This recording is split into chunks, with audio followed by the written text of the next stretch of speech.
खिडकीला नासून टाकलं त्यांनी. दादा दादा आमचं म्हणणं ऐकून घ्या. हे मंत्रिमंडळात तुम्ही स्थान देऊ नका, आम्ही एवढीच मागणी त्यांच्याकडे करत होतो, पण त्यांना ऐकलंच नाही सर. काय मागणी आहे गावकऱ्यांची? तुम्ही ग्रामस्थ आहात, दादा आले. बीड जिल्ह्यातल्या सर्व जनतेची मागणी आहे, जोपर्यंत निपक्षपणे चौकशी होत नाही तोपर्यंत धनंजय मुंडेला मंत्रिमंडळामधून हकालपट्टी करण्यात यावं. अजित दादा आज तुम्हाला आश्वासन देऊन गेले. काय आश्वासन दिले? काय बोलले ते? काहीच बोलले नाहीत. सारवा केले, निघून गेले. काय बोलले ते?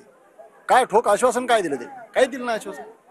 सर्वसामान्य नुसतं साधं बोलले, निघून गेले. लोकांचं म्हणणं ऐकून घेतलंच नाही त्यांनी. तुमची काय अपेक्षा होती? त्यांनी काय ऐकून घेणं होतं किंवा तुम्ही काय, तुमची काय अपेक्षा होती? लोकांचं म्हणणं होतं ना, गावकऱ्यांचं म्हणणं होतं, तालुक्यातून आलेल्या, जिल्ह्यातून आलेल्या कार्यकर्त्यांचं ऐकून घ्यायला पाहिजे होतं दादांनी. ऐकून घेतलंच नाही दादांनी. मामा तुम्ही देखील होतात, काय अजितदादांनी मागणी केली? अजितदादांकडे काय मागणी केली? ती मागणी तर कुठे बी चलती. 13 दिवस आज झालाय, 13वा काय, तरी अजून 4 माणसं, 3 माणसांनी मोकरेच आहेत आरोपी. आम्ही गावाले तीच त्यांना सांगणार होतो ना, दादा आरोपी 3 अजून मोकरायचे आहेत. 3 माणसाचे अजून त्यांच्याकडे लिस्ट आहे.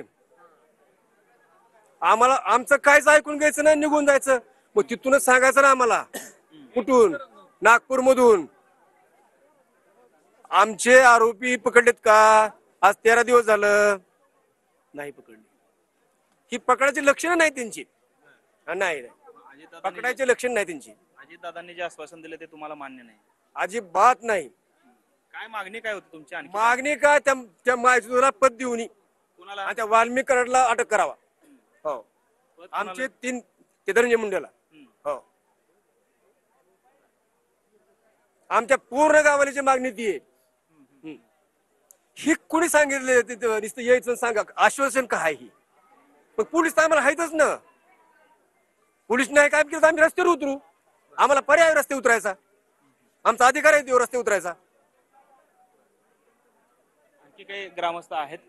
काय मामा, काय अजितदादा आले, तुम्हाला काय आश्वासन देऊन गेले? मान्य देऊन गेली, पण माझं म्हणणं असं आहे की आपले मुख्यमंत्री गृह खातं त्यांच्याकडे आणि अतिशय सक्षम आहेत आणि चांगले म्हणून त्यांचं नाव आलेलं आहे. आपलं गृह खातं महाराष्ट्राच्या बाहेरही देशात नंबर 1 ला आहे.